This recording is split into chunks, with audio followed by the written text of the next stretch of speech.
The Chinese Foreign Ministry releases a memorandum condemning the perils of United States hegemony. All right, guys, hello, and welcome to another episode of Thinking Out Loud.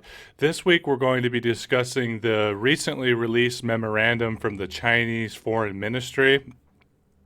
Now, I wanted to do a video discussing this document because, one, it is one of the most succinct and clear-cut examinations of American empire, of American domination and power in the 21st century that I've ever seen. The document's about 3 pages long, and in that 3 pages, 2 to 3 pages, it covers all the tenets of how American empire, American power was built and how it's maintained, right?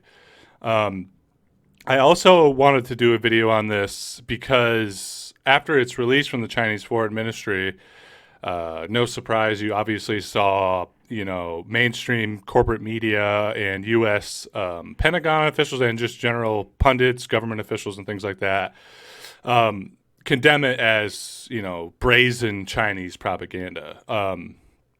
And I wanted to try to use this video to try to kind of dispel that claim. And in order to do that, I've gone and done a lot of, research, or studying rather would be a better word, picking up sources really across the spectrum, particularly from, Western sources, Western materials, Western analysis, or from analysts, to back up the claims that are made in this document from the Chinese Foreign Ministry, because as you'll see, everything in that document is essentially factual, true. It is, a repeated perspective. It's not just the Chinese Foreign Ministry. It's not just the Chinese Communist Party saying this. This is arguments that have been made for decades, generations now. So that's kind of the purpose of this video. So we'll just jump right in here, guys, and start pulling it up. Make sure my computer wants to work here. Okay, so here you can see the document itself. I've highlighted a lot of the areas we're going to be talking about. It is going to be a lot of reading today, guys, and I apologize for that, but there's really no way around it. And truthfully, I could just read this whole document, like word for word. I could just narrate it to you and maybe put some freaking like cool Chinese communist, propaganda video over top of my voice, and it would do the job. But again, like I said, I kind of want to fact check some of this, show the reality of it to people that may be naysayers about some of the arguments in here. So along the way, I'll be doing that sort of fact checking or adding more analysis or adding more perspective. And as you can see up here, I have lots of sources I'm going to try to bring to you guys. This video, it's going to be long, over an hour for sure. I might end up breaking this into 2. So if at any point there's like a random cut, I'll try to put like a little disclaimer at the end with just me, like letting you guys know what we'll be picking up on in the next episode. But it's going to be a lot of content, and I hope I can make it interesting for you guys, and I hope that you'll enjoy it. So we'll just go ahead and jump right into the document here. So as I said, Ministry of Foreign Affairs of the People's Republic of China. This is their official website, right? Says U.S. Hegemony and Its Perils, February 2023. So right here we have the contents, obviously, and this document this is what I was talking about. This document does a great job breaking down the structures and tenets of American power, right? And they've divided those structures, those pillars of American power, American empire, into 5 different tenets, 5 different pillars, right? We have political hegemony, military hegemony, economic hegemony, technological hegemony, cultural hegemony, right? So we'll be going through each one of these segments, as you can see here, right? Military hegemony. And we'll be, reading excerpts from it and breaking it down and adding some more perspective. So without further ado, I'll go ahead and jump right into this, guys, and start the reading. Got the introduction here. Says, since becoming the world's most powerful country after the 2 world wars and the Cold War, the United States has acted more boldly to interfere in the internal affairs of other countries, pursue, maintain, and abuse hegemony, advance subversion and infiltration, and willfully wage wars, bringing harm to the international community. The United States has developed a hegemonic playbook to stage color revolutions, instigate regional disputes, and even directly launch wars under the guise of promoting democracy, freedom, and human rights. Obviously, that's some rhetoric we're all used to hearing, right?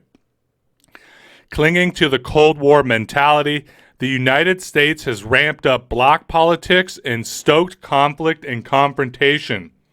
It has overstretched the concept of national security, abused export controls, and forced unilateral sanctions upon others.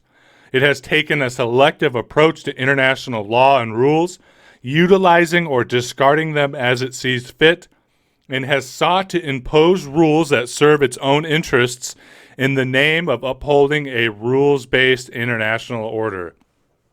The rules-based international order obviously being in contrast or at odds with, quote-unquote, international law dictated by the Charter of the UN, right? The U.S. would seek to flout international law whenever possible to implement its own rules-based international order, right? Just going to do a check here, make sure tech's working good. Says this report, by presenting the relevant facts, seeks to expose the U.S. abuse of hegemony in the political, military, economic, financial, technological, and cultural fields, and to draw greater international attention to the perils of the U.S. practices to world peace and stability and the well-being of all peoples. Okay, so obviously coming off hot right there in the introduction, guys. This first thing I want to draw attention to is at the end here. The purpose of this is to, as the Chinese Foreign Ministry says, to draw greater international attention to the perils of the U.S. practices to world peace, stability, and well-being of all peoples. So clearly, this is in the dialogue or the discourse surrounding a growing multipolar or bipolar world, right? In a lot of ways, this, the mainstream media and U.S. government officials have called this, just brazen Chinese propaganda. And obviously, they're painting that as a negative thing. Now, there are lots of different types of propaganda, and we could go ahead and say that, this could count as propaganda, although it's true propaganda, it's factual propaganda, right?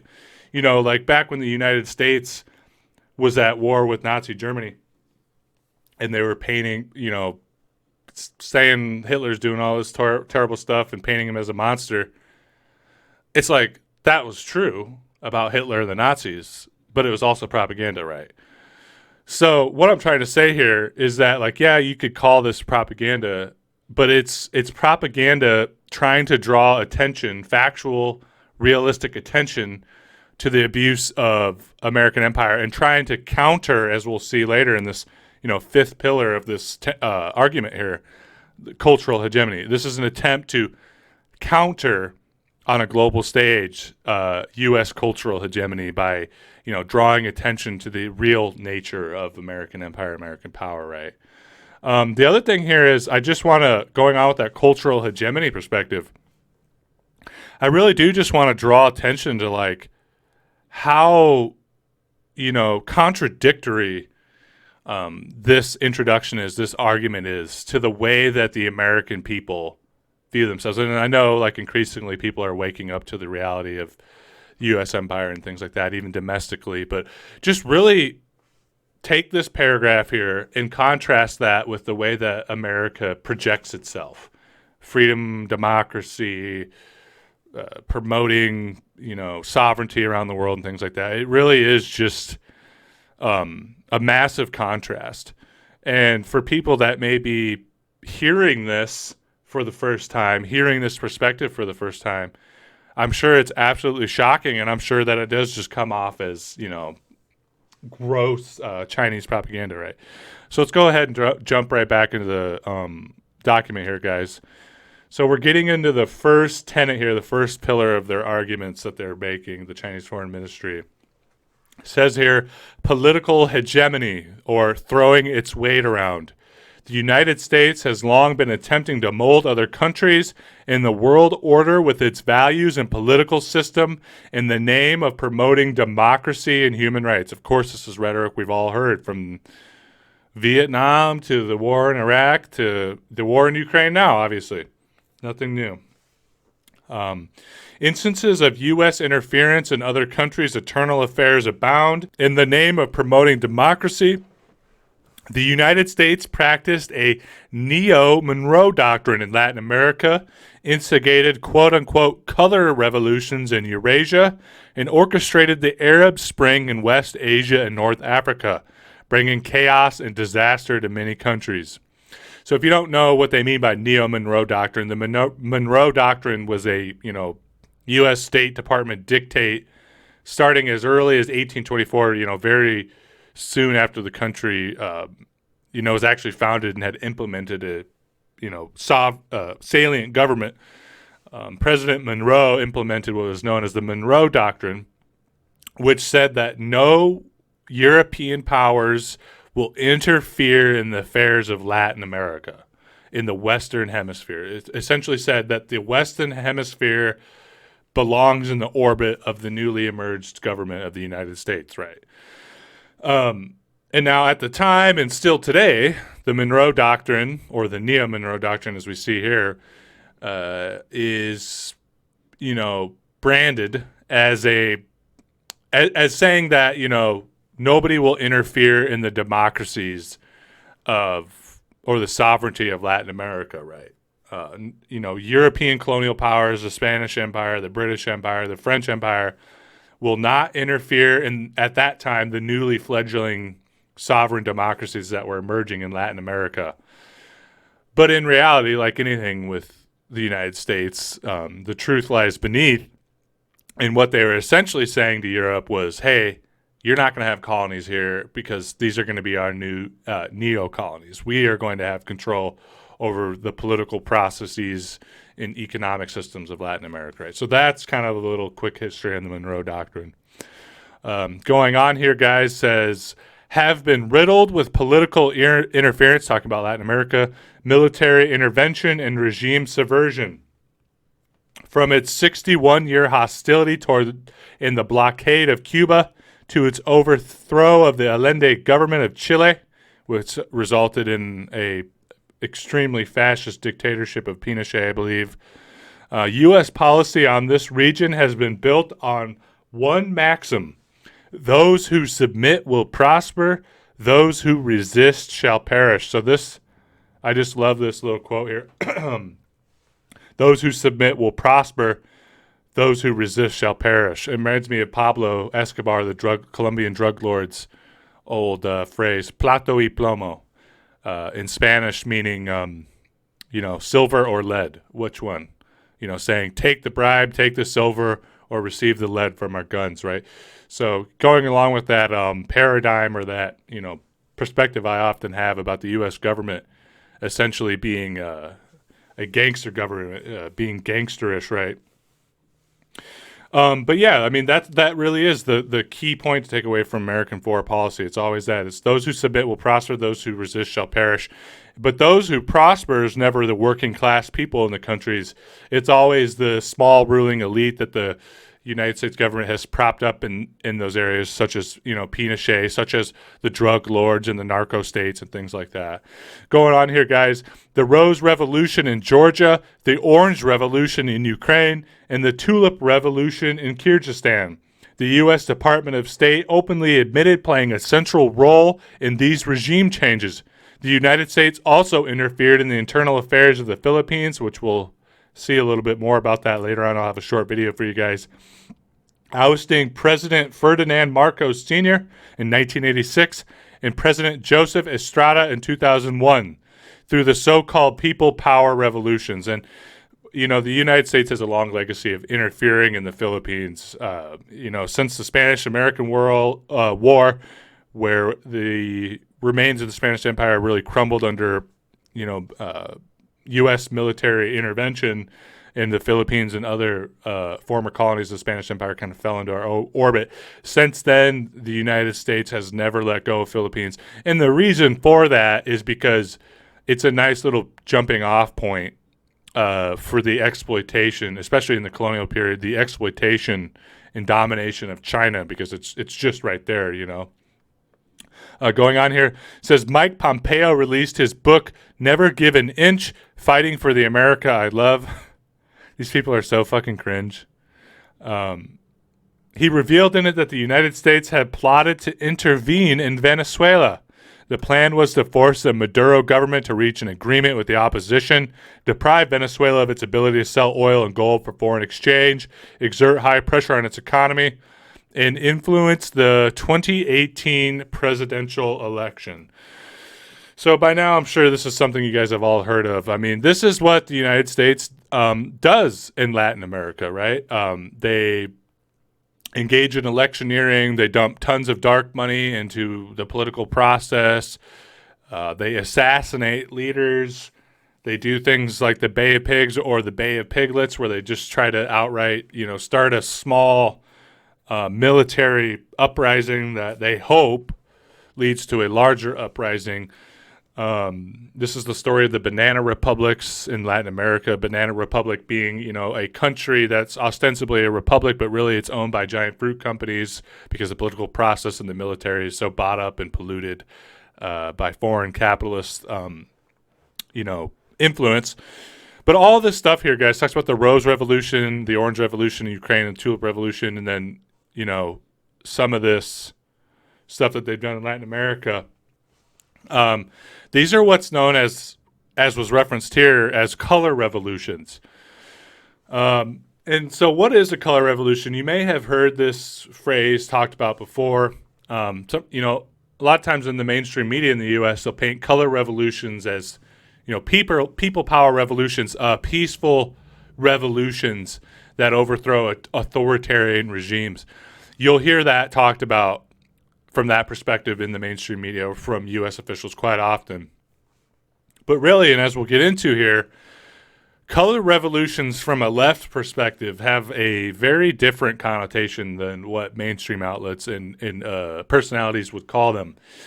So a color revolution is when the U.S. government, U.S. corporations, U.S. powers in general take domestic uprisings in a country, like protests, social movements, things like that within a country, and they take that and they begin to influence it, right? They begin to influence it towards the perspective of not just wanting reforms in the country, not just trying to make their country better, but to have regime change. And as we'll see, the United States, we'll get into this a little bit later with a bunch of resources. The United States has historically dozens and dozens of times, if not hundreds of times, done everything in their power to implement these color revolutions, to take, maybe somewhat disgruntled forces within a society and then stir the pot up so much that it becomes a movement for revolutionary overthrow of a regime in a country. And as we'll see in this document I'm about to show you, almost always, despite the language surrounding it about being for democracy against authoritarianism, it's almost always to slant to economic liberalism and stuff like that. Oh, here, let me close this out. And there's a whole host of ways that the U.S. does this. They'll, they'll outright train activists either in their own country or in a neighboring country and then send them back. They'll use a front organization in order to fund groups that are either more extreme or that are willing to go this far. They'll do things like Radio Free Asia, Radio Free Europe, obviously everything that goes with that. They'll bombard people with television programs, radio programs, perpetuating American values and things like this. And it's always a long game, sometimes takes decades. As we see here in the case noted, the Orange Revolution in Ukraine, I mean, for it to get to the point now where it's actually an open war, I mean, it took almost a decade, right? If not 2 decades, if we consider everything that was going on behind the scenes before it really became in the mainstream with 2014 and things like that, right? So this is what a color revolution is. It's essentially the United States government using any means of its power in order to influence the population in a country so that that population will hopefully overthrow the domestic regime, the regime in their country, so that they can then put in a regime that's more sympathetic to American business interests or political interests, right? So the first thing I want to show you guys here, as far as outside sources, is this study from the Westminster Papers. Now, the Westminster Papers is like a peer-reviewed journal website, peer-reviewed journal society. So specifically oriented towards the political sciences and things like that, right? Social sciences. So what they do is, you have professors and researchers and all this type of stuff from all over the world will write up a study, write up a political analysis, and then they'll send it to the Westminster Papers for review, just like you would with a science document. And so this one is from Sussman and Crater, and it's called Template Revolutions or Template Democracies. And this is, as you can see, a multi-page document. I think there's about 24 pages in this, and I read through a lot of it. It is a really valuable resource. There's tons of books on color revolutions and stuff like that as well. But as far as bang for your buck and understanding the processes by which the American empire implements color revolutions to have regime change, really valuable resource. But I wanted to so I don't have this. There's obviously a lot here, and I don't have time to go through all of it. But there is one part that I wanted to highlight in particular. It's this first part on page 15. Now, so one of the key tenets behind color revolution, when it's told from the perspective of the American empire, is that it's all about whatever the U.S. may have done to influence the color revolution. It was to implement democracy, right? You'll always hear this. It's always to implement democracy. But this quote right here says, in the Eastern European target of opportunity inventions, there is a decided bias in favor of certain economic, military, and strategic political objectives, which casts grave doubt on the democratic motives of the principal U.S. donor institutions. Of the $15.9 billion allocated by USAID, and if you don't know what USAID is, it's like the organization that props up the National Endowment for Democracy and all this stuff. This is like the cornerstone piece of the American government that does regime change, right? For its support for East European Democracy and Freedom Support Act programs by 2003 in support of market democracies in CEE region, 53% of that $15.9 billion was targeted to economic reform, and only 17% explicitly for democracy building. And then it goes on to talk about the amount of NATO arms that were spent to these Eastern European countries. So what is this? What is this that I'm highlighting for you guys? This is explaining that all of the money that you said and the European Democracy and Freedom Support Act provided during this period in the 1990s when they were doing all these color revolutions to overthrow former Soviet democracies, all that money that was used, only 17% of it, only 17% of the total resources was for democracy building, democracy propaganda, building a government that's actually democratic and actually represents people. The other 53% of that money was used for implementing a liberal economy, a capitalist economy, a market economy. Now, we all know what that means. That means neoliberal shock therapy. That means all of the stuff that was owned by the state and managed by the state, the social safety net, everything is privatized and then bought up by American corporations, or at the very least Western corporations, and then it's just a complete bonanza like we saw in Russia. They did the same thing here. So what you'll see is that these color revolutions, a very similar process, if you want to go through this document or read any books about color revolutions that have occurred in other countries, it's always about neoliberal markets, right, and capitalism and liberalizing the economy. They don't actually care about democracy. That shouldn't be a mystery to anybody else. And then I did want to highlight here This, just to give you an air of legitimacy of where this document is from, this is from Gerald Sussman. He's a professor at Portland University, right? So you can see here he's wrote several books, published several studies. So he's an American, right? So here is an American perspective, an American professor backing up with a whole essay with books, the perspective told by the Chinese Foreign Ministry that the United States engages in what's known as color revolutions, right? Okay, let's see. Going on here. The next thing we're going to get into is about the U.S. walking out of international treaties. It says the U.S. has walked out from international treaties and organizations and put its domestic law above international law. Cut off all U.S. funding to the United Nations Population Fund. The United States quit UNESCO twice in 1984 and 2017. In 2017, it announced leaving the Paris Agreement on climate change. In 2018, it announced its exit from the UN Human Rights Council, citing the organization's bias against Israel. Because there should be a bias against Israel because they're committing genocide and apartheid to the Palestinians. I mean, the United States is about the only country that doesn't recognize this, right? In failure to protect human rights effectively, in 2019, the United States announced its withdrawal from the Intermediate Range Nuclear Forces Treaty to seek unfettered development of advanced weapons. In 2020, it announced pulling out of the Treaty on Open Skies. So I do have something on this here, guys, that I want to talk about. You know, it talks about right here the proliferation of nuclear weapons, and the U.S. has left pretty much any time. Like the U.S. will use a treaty for political gain or political advancement, but the second it becomes even remotely inconvenient for them or becomes even remotely detrimental to their interests, they'll pull out of it, like we saw in the case of Iran, of the Iran nuclear treaty, right? Let's see here. Talking about the Intermediate Range Nuclear Forces Treaty. This is all about not just wanting to develop more nuclear warheads. It's about trying to achieve nuclear primacy. And I have some resources we'll actually get into here to talk about that. The first one I have here is from the Arms Control Association.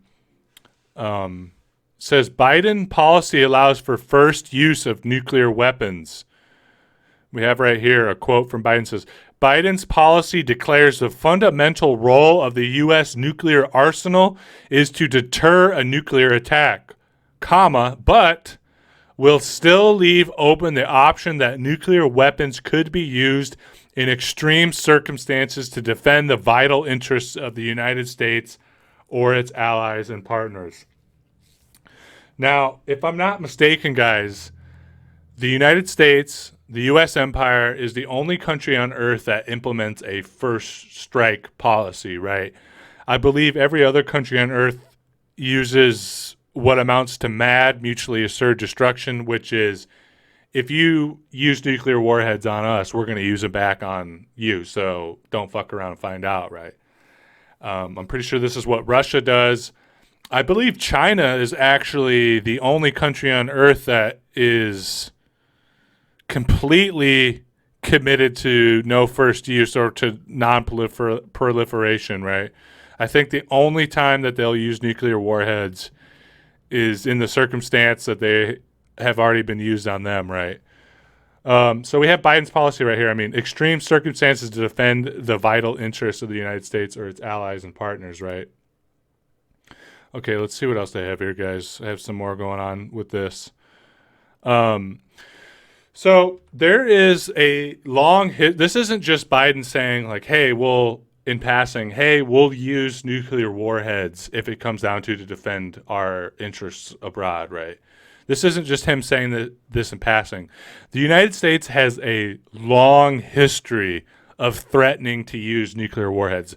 Obviously, the United States is the only country in human history to actually use nuclear warheads on a civilian population or on a military target in Hiroshima and Nagasaki, right? Only country to ever do it. Killed 200,000 civilians, right?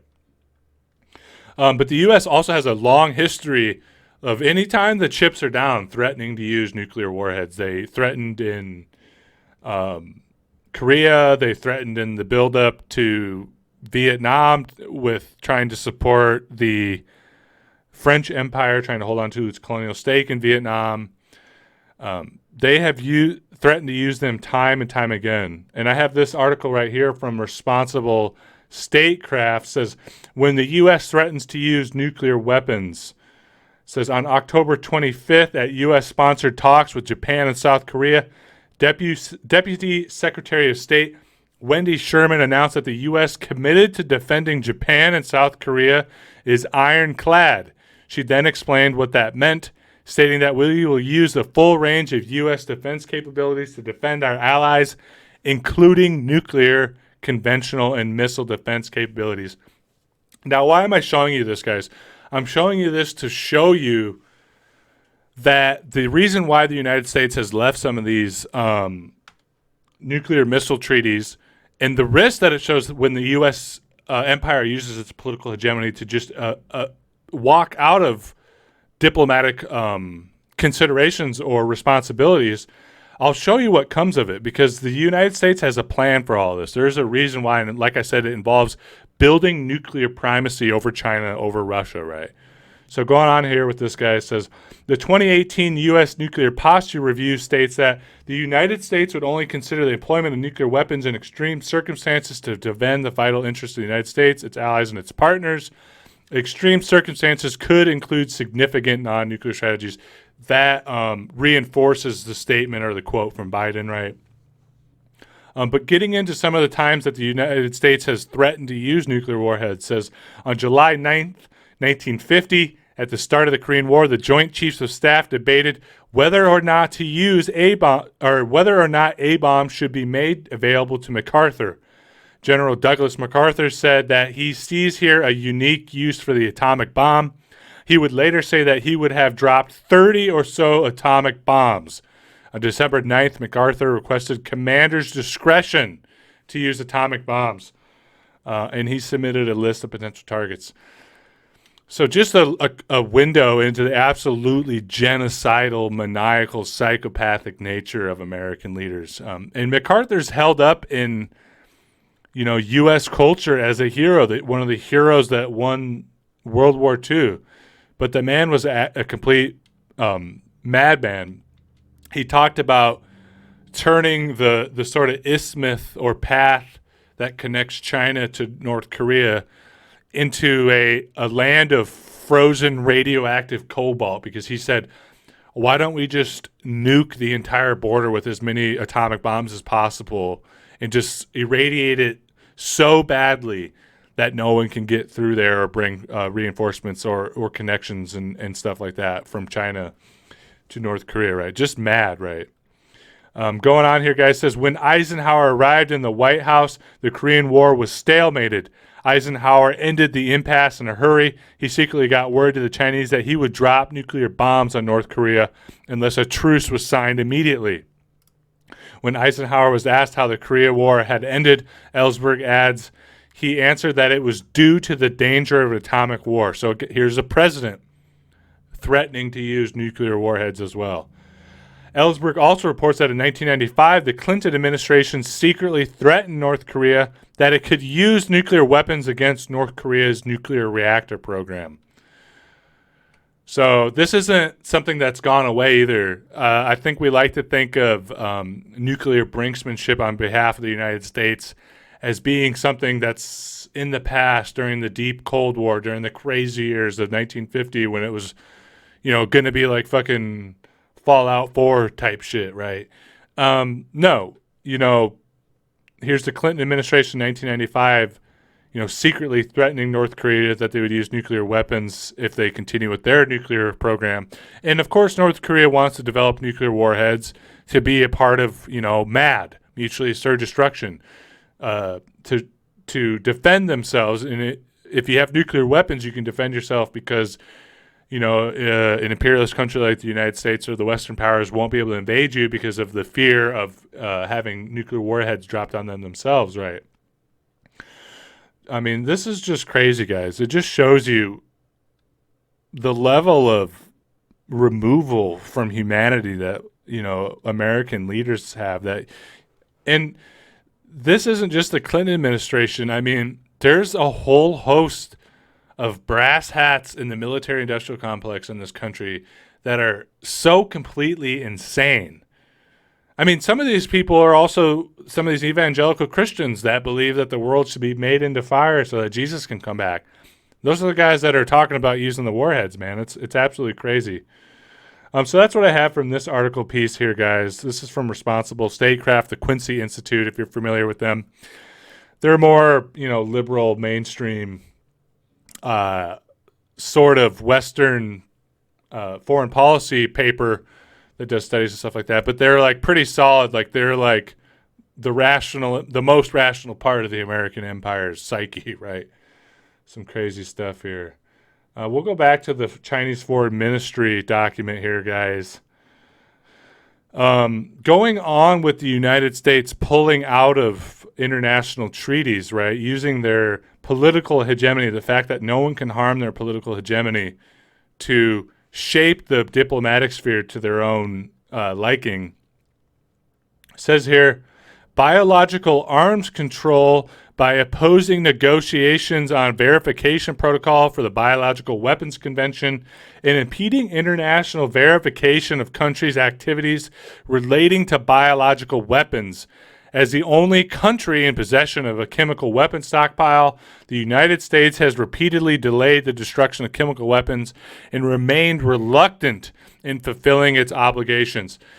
So I do want to say right here, this is one of the only points that might be, nominally false. I don't think it's necessarily true that the United States is the only country that has chemical weapon stockpile. As we'll see here, the United States has, and other countries are part of like a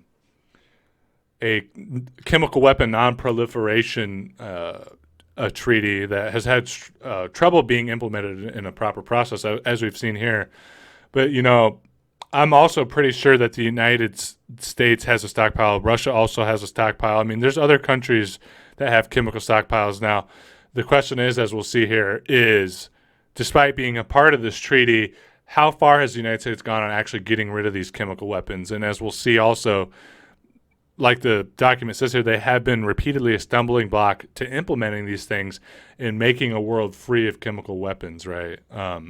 So the first thing I want to show you here with this, guys, United States chemical overview. Let's see here. So this kind of outlines the process to developing biological weapons and chemical weapons treaties that were going to be ratified and implemented. And I wanted to show you this article from NTI because it outlines the ways in which the U.S. has served as a longtime barrier to actually getting this done, to actually making the world a safer place. The way that they've used chemical weapon non-proliferation as a political weapon both domestically and internationally, right?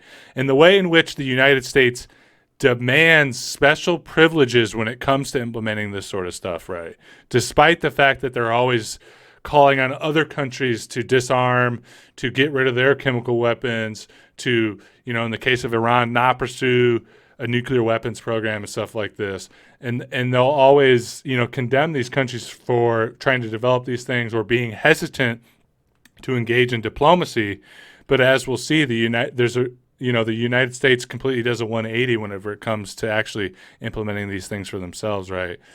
So going on here, says on 13 January 1993, the United States signed the CWC, and that's the Chemical Weapons Control Treaty. However, the U.S. Senate delayed ratifying the treaty due to concerns about the treaty's verifiability and domestic political infighting in the Senate. Going on here, says, originally the vote was scheduled to occur before 14 September 1996. However, it fell victim to the divisive political atmosphere prior to the November 1996 presidential election and was thus again delayed. So what we see with this here, guys,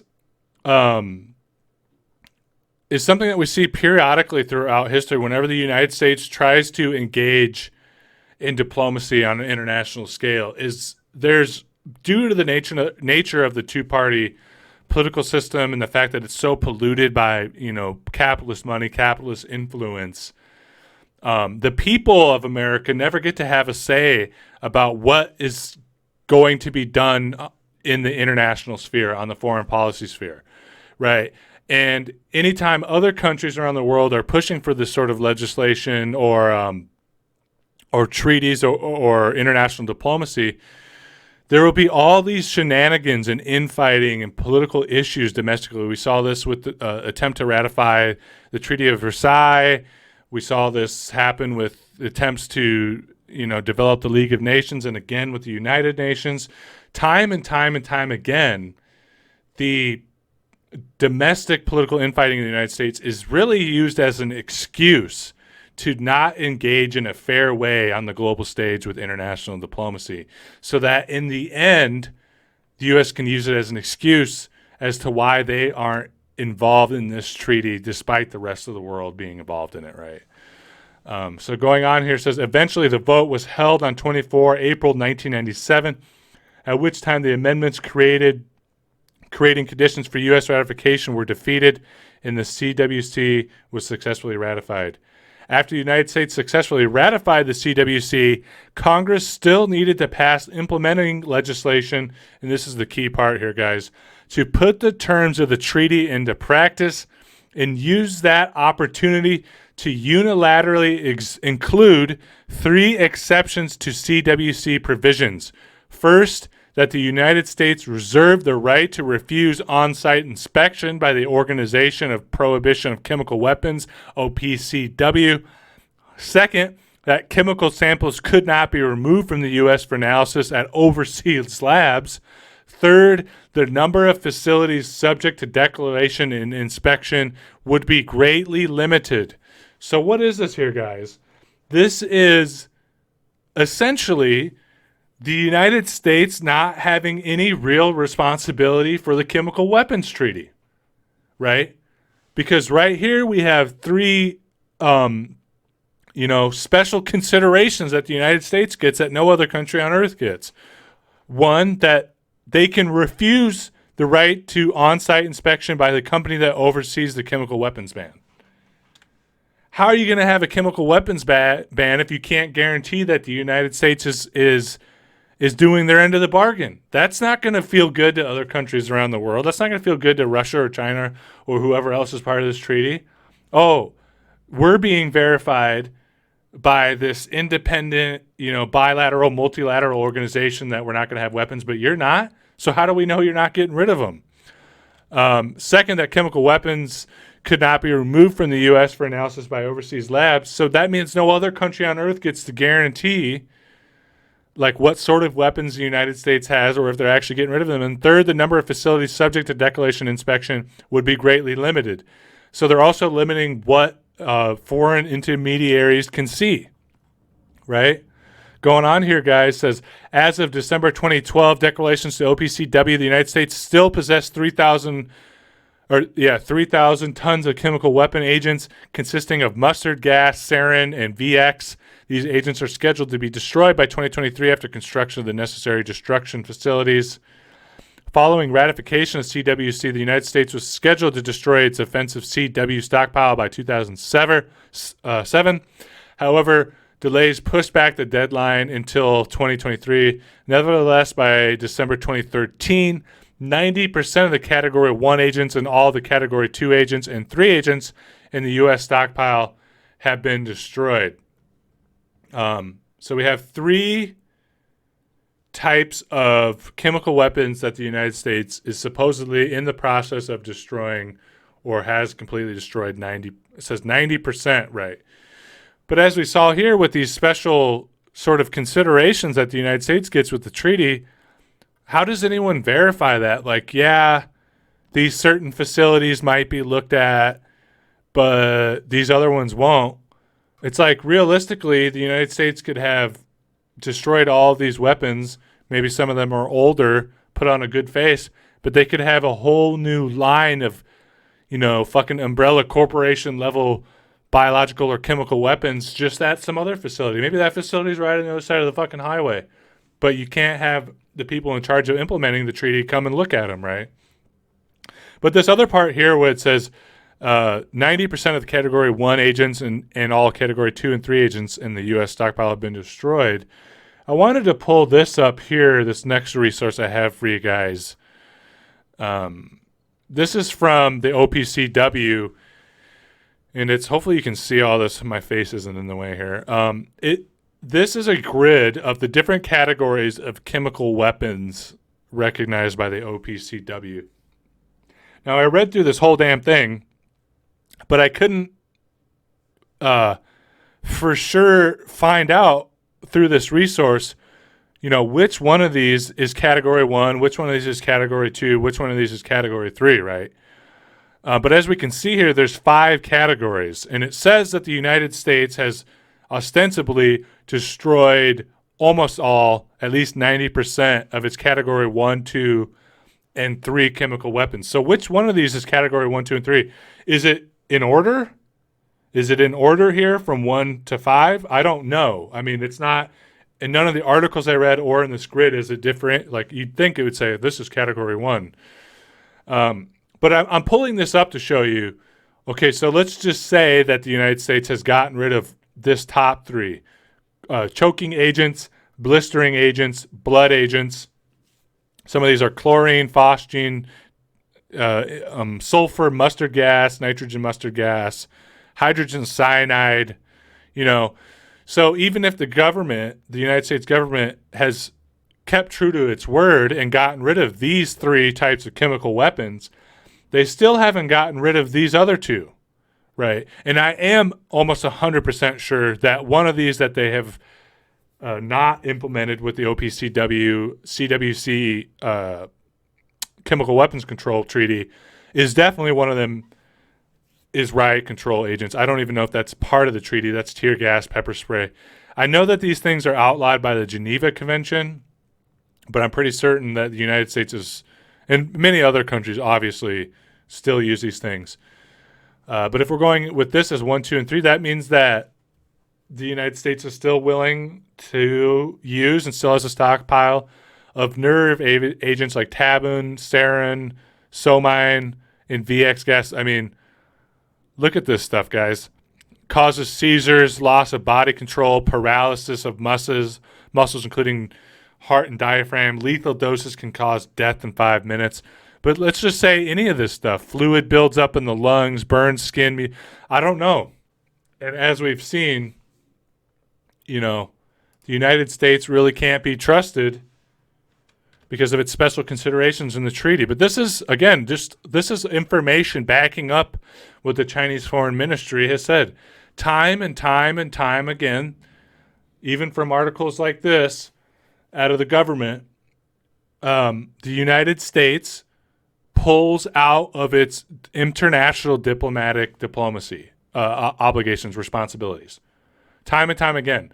And if they don't pull out of them, they'll do everything in their power to make sure that those diplomatic or political processes are slanted to their favor, as in the case of the Chemical Weapons Treaty, where they're the only country on earth that has no obligation to verify it because they've set the parameters for their own verification. This is just one example, right? But going back on with the document here from the Chinese Foreign Ministry, the next thing we have here is the United States is piecing together small blocks through its political alliance system.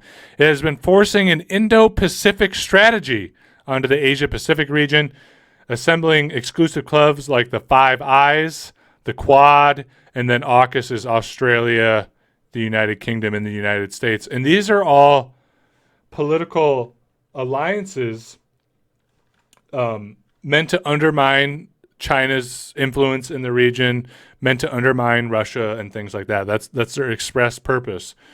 But in this little segment here, it talks about it has been forcing an Indo-Pacific strategy onto the Asia-Pacific region. So I'm going to pull up a couple of articles here, and we're going to discuss exactly what that Indo-Pacific region strategy is and how it's an example of the U.S. empire abusing its political hegemony to get what it wants. Okay, guys, so what is this Indo-Pacific strategy that the Chinese Foreign Ministry is discussing in the memoranda there? I have this article from Nikkei Asia, which is a large Japanese media firm. So the title here says, U.S. to build anti-China missile network along first island chain. Right. And this is in conjunction with those military alliances that we're talking about, using its political hegemony to build military alliances so that it can build a anti-China missile network along the first island chain. And keep in mind, this is a article from a Japanese firm, right? This isn't Chinese propaganda. This is from Japan. Japan and China have been, enemies for a very long time. There's a long history of Japanese imperialism in China and stuff like that. They're definitely not fucking friends, right? So going into this article here, guys, says Washington, the U.S. will bolster its conventional deterrence against China, establishing a network of precision strike missiles along the so-called First Island chain as part of a $27.4 billion in spending to be considered for the Indo-Pacific theater. The use of theater, like theater of war, is pretty pressing. Over the next 6 years, Nikkei has learned. Says specifically, it called for fielding of an integrated joint force with precision strike networks west of the international date line along the first island chain, integrating air missile defense in the second island chain, and a distributed force posture that provides the ability to preserve stability and, if needed, dispense and sustain combat operations for extended periods. The first island chain consists of a group of islands including Taiwan, which is also why Taiwan is such a focal point of political controversy in the American imperial design, right? Okinawa, which is why Okinawa has tens of thousands of U.S. military troops and tons of bases on that island. And the Philippines, again, going back to, like I said, the importance of the Philippines historically in containing and trying to exploit China, which China sees as the first line of defense. Beijing's anti-access/area denial strategy seeks to push American forces out of the East and South China Seas within the first island chain.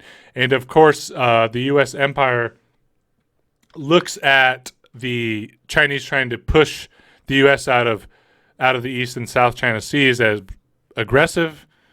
Meanwhile, it's called the South China Sea. The South China Sea where China's at. It's the sea south of China, It would make more sense for them to have a buffer zone in their own area to keep out the long, history and legacy, and obviously plan going forward, future plans for imperialism in the region, right? But what is this group of islands we're talking about? This first island chain and second island chain. I have a little map here for you guys that I can show you. So see here, obviously in the red, we have People's Republic of China. And then this here is the first island chain, right? You got Japan, Okinawa's here, right? Going down into the Philippines and down towards the cusp of South China Sea and into the Indonesia, Malaysia area throughout Southeast Asia.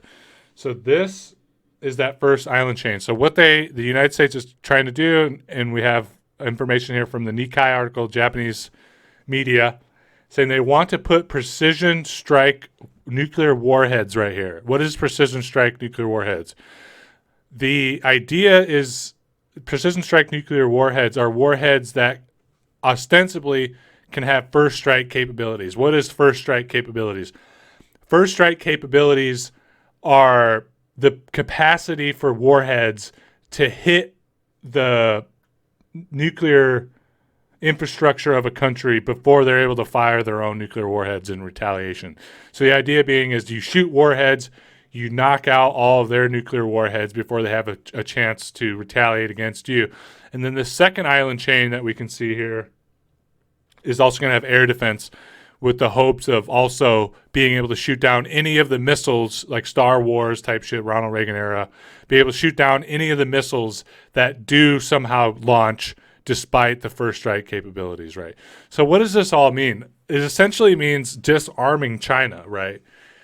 disarming their nuclear deterrent. So if you know that you can win a nuclear war, that puts China in a position where they have to capitulate, right?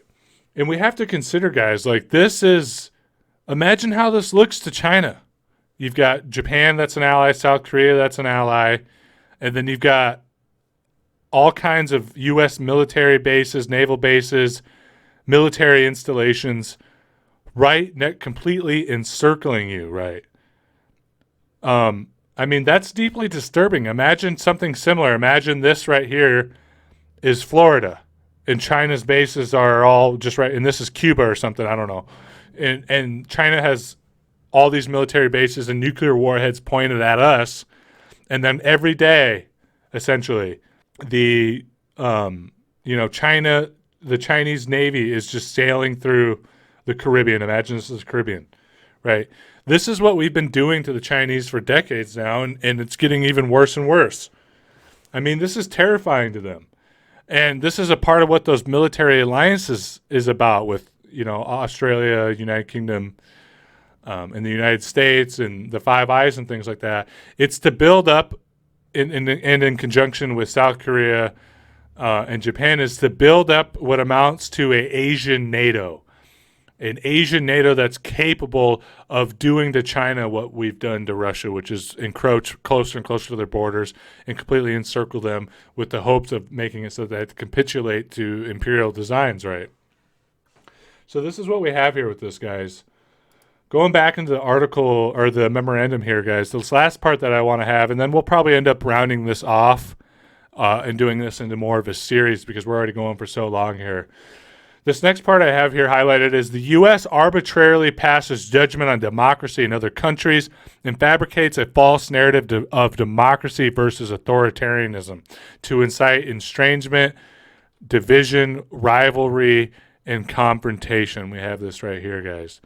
So this is something we've all seen, obviously. This is, our justification for going into Iraq, our justification going into Afghanistan, our justification for staging coups throughout the world, implementing sanctions, all this stuff, is this narrative of democracy versus authoritarianism, right?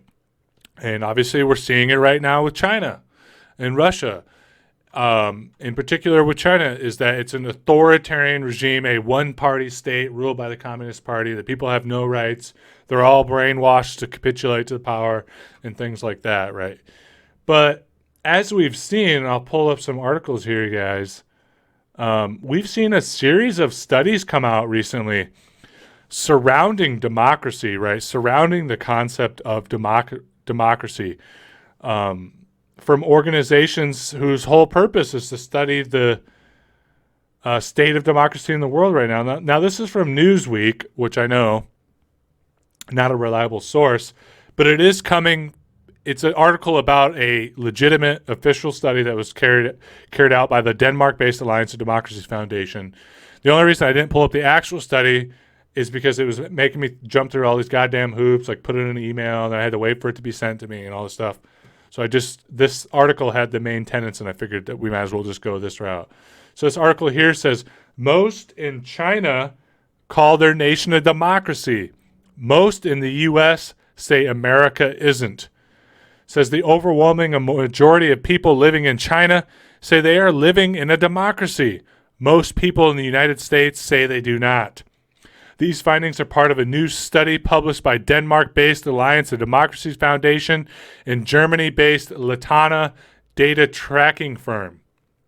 Part of the latest installment of the annual Democracy Perception Index published Monday, the study explores public opinions of democracy among 52,785 respondents across 53 nations and territories, including China and the United States, surveyed between March 30 and May 10th of this year. Get into some of these findings here, guys, because it's really shocking. Going along with what the Chinese memorandum said, that the U.S. uses this idea that the United States is democracy, that Western Europe is democracies, and that essentially the rest of the world is not. They're authoritarian regimes. When asked whether they believe their country is democratic, those in China topped the list, with some 83% saying the communist-led People's Republic was a democracy. A resounding 91% said that democracy is important to them. Contrasted with the United States, says, but in the U.S., which touts itself as a global beacon of democracy, going back to that Chinese Foreign Ministry memorandum, only 49% of those asked said their country was a democracy, and just over 3/4 of respondents, 76%, said democracy was important. So just contrast that, guys. A huge portion of people here in the United States don't believe they live in a democracy, which they don't. You don't live in a democracy when you only have two parties to choose from, parties that are completely bought up by capitalist interests. So it's essentially one party that serves the interests of the rich, the interests of the capitalists, the interests of the political class that makes their living off the capitalist class, right?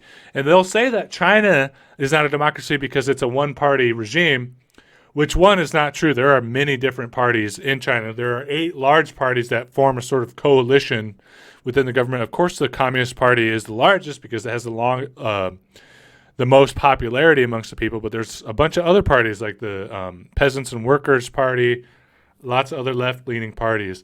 But the difference there is that there's actual dissent within the Communist Party. Within those parties, there's actual political dialogue that does not occur within the United States. The parameters of political dialogue within the United States are set between right-wing capitalism and far-right fucking capitalism. There is no left party in the United States. There is no working class party in the United States, right? Let's go back into this reading here, guys, because there's some more figures that are worthwhile. Says, may perhaps... So this next part talks about, these researchers and people in the press were really, shocked about how some of these figures came out, how some of these findings come out. They're like, what do you mean? The communists think they live in a democracy? They're just completely shook by it. So this is them trying to explain that here. It says, may perhaps be a function of not wanting to speak out against the government. So they're saying that the reason why people in China think that they live in a democracy is because all 1.4 fucking billion of them are so afraid of their government that they say, we live in a democracy, looking over the shoulder like some George Orwell 1984 shit. But he goes on here to say, but he argued it could also be a real perception that their country is somehow acting in their interests of many people. And this is what democracy means. So elections and all this stuff that we claim here in the liberal West as being a, deciding factor of what is a democracy or not. Elections don't inherently mean democracy, especially when they're bought and paid for by capitalists, like we said. Democracy is when your government, through whatever means you've used to make it do so, does what you tell it to do, right? And most people in China feel like their government does what they tell it to do, right? Got another little segment here, guys. It says, for instance, some 63% in the U.S. said their government mainly serves the interests of a minority, while only 7% said the same in China. Asked about whether their country held free and fair elections and offered all citizens the right to free speech, nearly a third of respondents in the U.S., 32% and 31% respectively, said they did not, while just 17% and 5%, respectively in China, answered the same question negatively. So what do we have here with that, guys? That's 63% in the United States believe that the government mainly serves the interests of a minority. That's a capitalist minority, of course. Now, I'm sure a lot of people, there's some disparity between what people think that minority is. You'll hear, obviously, more conservative-leaning people saying it's the globalists, the political elite, and stuff like that, right? So, again, just another huge departure from what the United States says about itself, how the United States views itself, and what they say about China, and how the actual Chinese people view themselves, and how the American people view themselves. It's really fucking apples and oranges. It's crazy. This last little bit I have here, guys, says, and in China, a mere 5% also said not everyone enjoys equal rights in their country, as opposed to 42% who identified with the same issue in the U.S. I mean, it's just crazy. So also, more people in China believe that they have a more equitable society despite class, despite ethnicity, despite religion, whereas 42% in the United States, 42% of all citizens think that people in the U.S. do not have access to equal rights. It's really shocking, guys. It's just complete departure from what we hear in mainstream media, what we hear in our own cultural hegemony. I do have something else I want to show you guys going along with this democracy discussion. I'll pull this up for you. These fucking pop-ups, guys. Okay, so this one I have here is from The Guardian. Again, I'm trying to show you more Western-leaning outlets so that you see that there are facts, there are analysts, there are studies, there are perspectives, there are books reinforcing the arguments that the Chinese foreign ministry is making. It's not just Chinese propaganda, evil communist Chinese propaganda trying to undermine America. It's just the fucking facts, right? And this is why this document is so huge. So I have this article from The Guardian here. It says, U.S. seen as bigger threat to democracy than Russia or China, global poll finds. Belief in importance of democracy high in 53 sampled countries, but inequality in big tech companies seen as biggest threats. The findings come in a poll commissioned by the Alliance of Democracies Foundation among 50,000 respondents in 53 countries. So I'm pretty sure this is that same study. This is just more details from that same study. And if it's not from the same exact study, it's from the same organization, right? In perhaps the most startling finding, nearly half, 44% of respondents around the world, mind you, in the 53 countries surveyed, are concerned that the U.S. threatens democracy in their country. Fear of Chinese influence is, by contrast, 38%, and fear of Russian influence is lowest at 28%. 28% about Russia, who's so evil that we're hearing lambasted in the news media every night.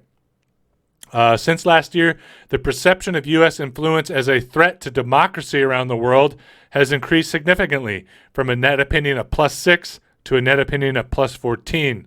This increase is particularly high in Germany, +20, in China, +16. So that's all I really have from this one, guys.